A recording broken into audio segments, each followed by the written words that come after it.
John O'Connor from Nirvana Tribute, and we're coming back to Australia, but also visiting New Zealand this run. So we're coming on Friday, the 26th of July.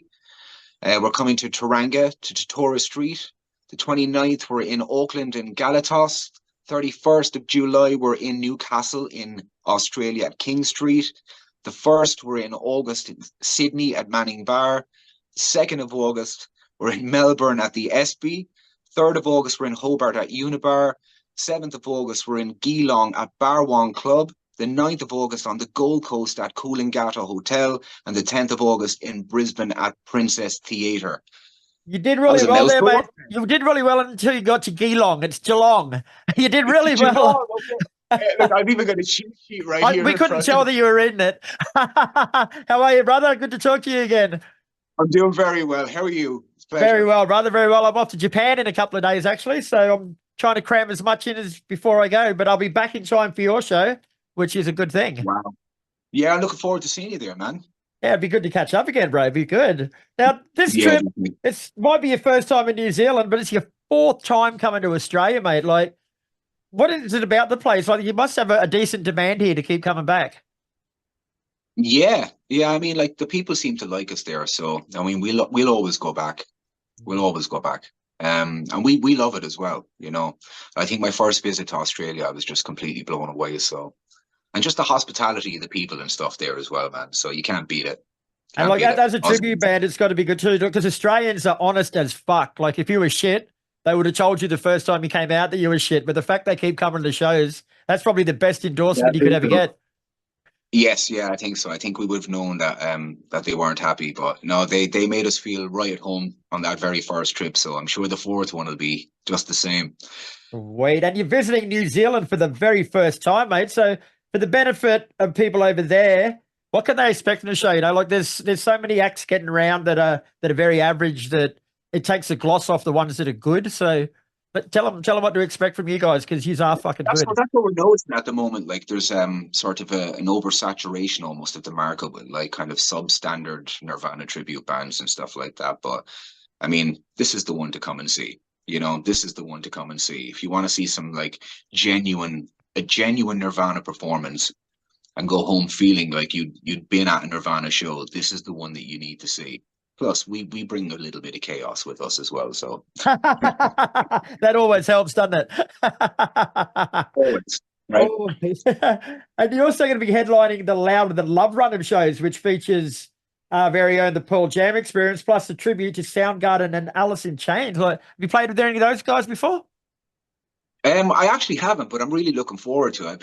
I've been watching their videos and stuff, and like it's amazing. It's going to be great to share the stage with these guys. You know, I think it's like what a great opportunity for people as well to come out and, you know, you get the classics, all of these classic bands all on like one night. I mean, you couldn't really ask for more as a grunge fan or as a music fan in general. I think like what more could you ask for? Really, like you get the big four, as they say. The big four of grunge. The big four of grunge, man. Yeah. It's a hell of a lot of grunge for one day, though, bro. Like it's sort of grunge is starting to come back, I reckon. Like, is that something, because you travel the world doing this, so can you see that around the world that the groundswell's coming back up again?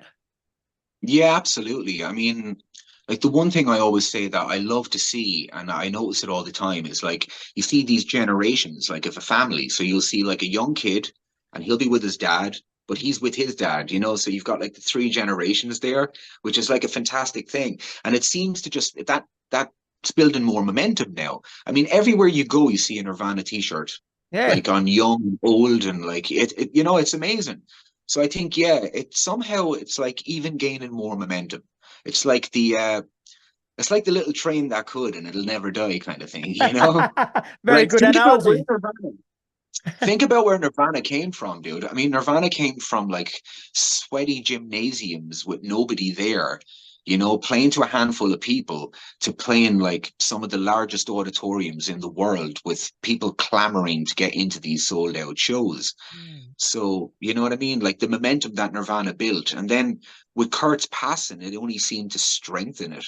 You know, he became almost like this demigod, mythic character. Yeah, totally, man. And it's like that. And people do understand I think like it's not they're not worshiping this guy like in an odd way. They understand that like out of all the people we've had over the last 30, 40 years, he was like one of the most genuine, you Yeah. know, and he had a good heart, and he had good things to say. He had a good message to deliver. And I think that message is still finding its way to like the generations that are coming up now today. Yeah. I was going to ask you a bit more about Kurt later on, but since you brought it up, we'll skip to that bit now. But like, you sort of touched on it, but what like, they didn't put out a heap of albums. You know, they weren't massively famous for a long time, but then they were like, what is it about their music you think that firstly struck a chord in the first place, but now like a lot of it's because Kurt's gone, people sort of love the nostalgia, but there's still something about the music that makes it connect that very few bands have ever managed to do before. Like, what do you think it is? I think it's that sort of raw energy, but there's like I don't know, there's like in songs like Something in the Way and that there you can hear that the man's soul is kind of in that song, or you know what I mean? You like there's something quite kind of captivating about Kurt's voice, Yeah, and about Kurt's presence. His way of writing, like it drew a lot of people in and stuff. So I mean, you could say a lot, right? It's the soft, heavy kind of thing. People like that, and the pop punky kind of like melodies and stuff like that. But I think kind of like most people are drawn to, even if you don't understand the lyrics. Like I mean, there's people that follow us and follow like from Malaysia and places like that, and Indonesia. And like I've had like some of those people reach out to us and they don't understand some of the lyrics and stuff like that either, but they're drawn in by Kurt's presence. Like his soul is almost worn on the outside. You know what I mean? yeah, that's a And good I way to think put it. people kind of see that. You can see you can see somebody's genuine character. You know if somebody's real or not. It's like why we looked at like people like John Lennon in the same way. You know what I mean? And you can tell when somebody wears their kind of soul almost as like a suit of armor. So Very yeah. cool.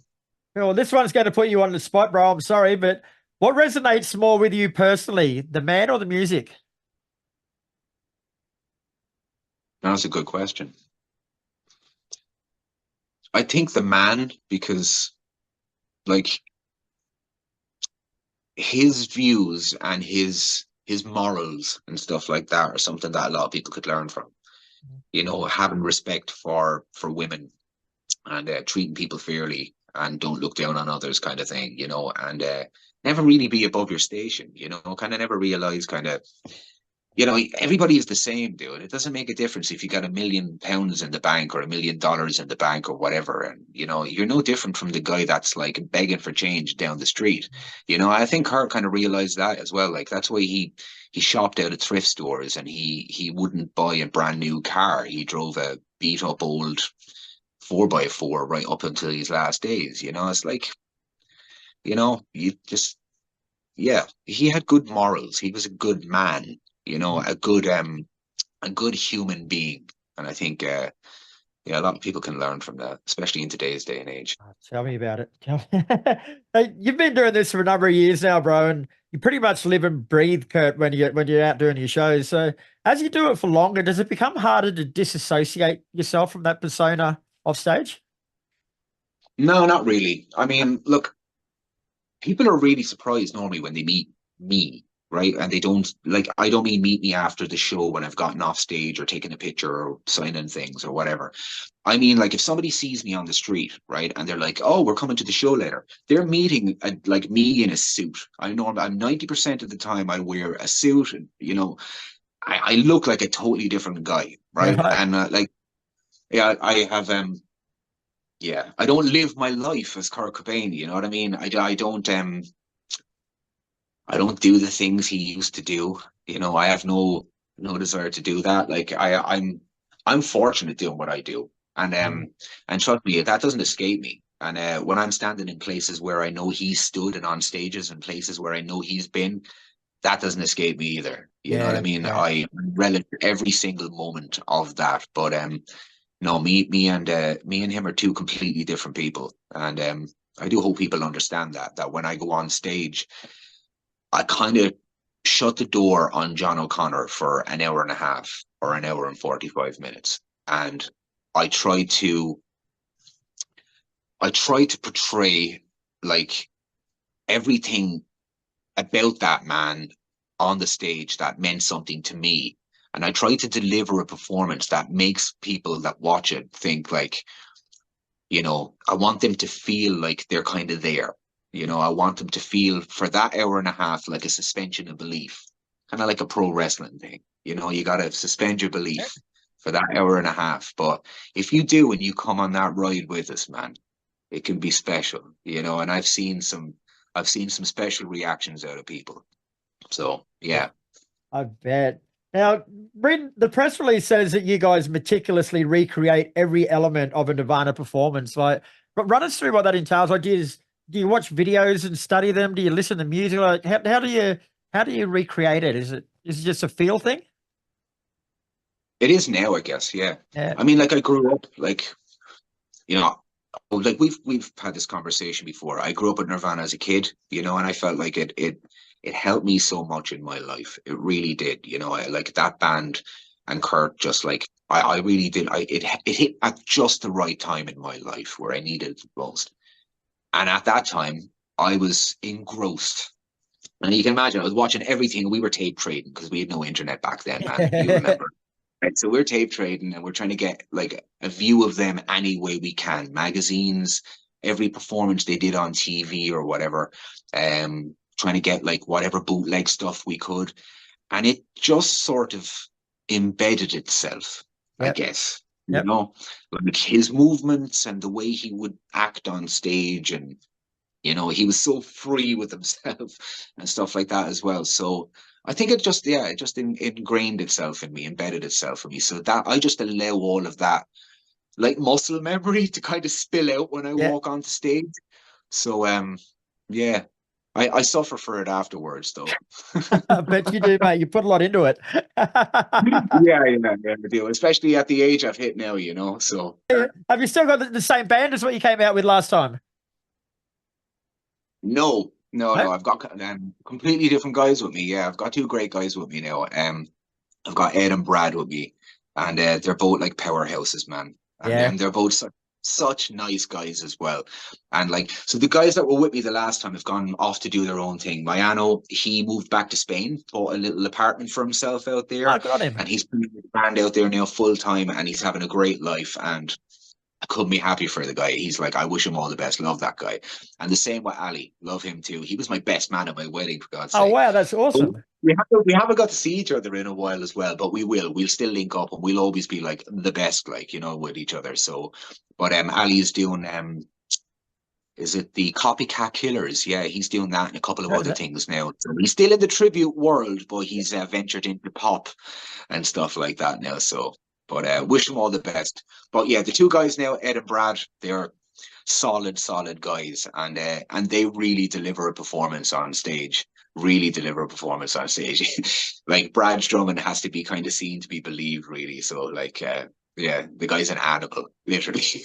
Well, that's enough for me. Very good. All right, John. Well, thanks for your time, bro. Always a pleasure speaking with you, mate. The Nirvana Tribute Band, the tour in New Zealand starts on the 26th of July. There's 2 shows there. Then it's over to Australia to hit pretty much everywhere. So where can people find out more about the tour and get tickets? You can go to nirvanatribute.net or go to octoberpresents.com and you'll get all your tickets and information there. And just keep an eye on our page as well on Nirvana Tribute on Facebook, and you'll get all your info.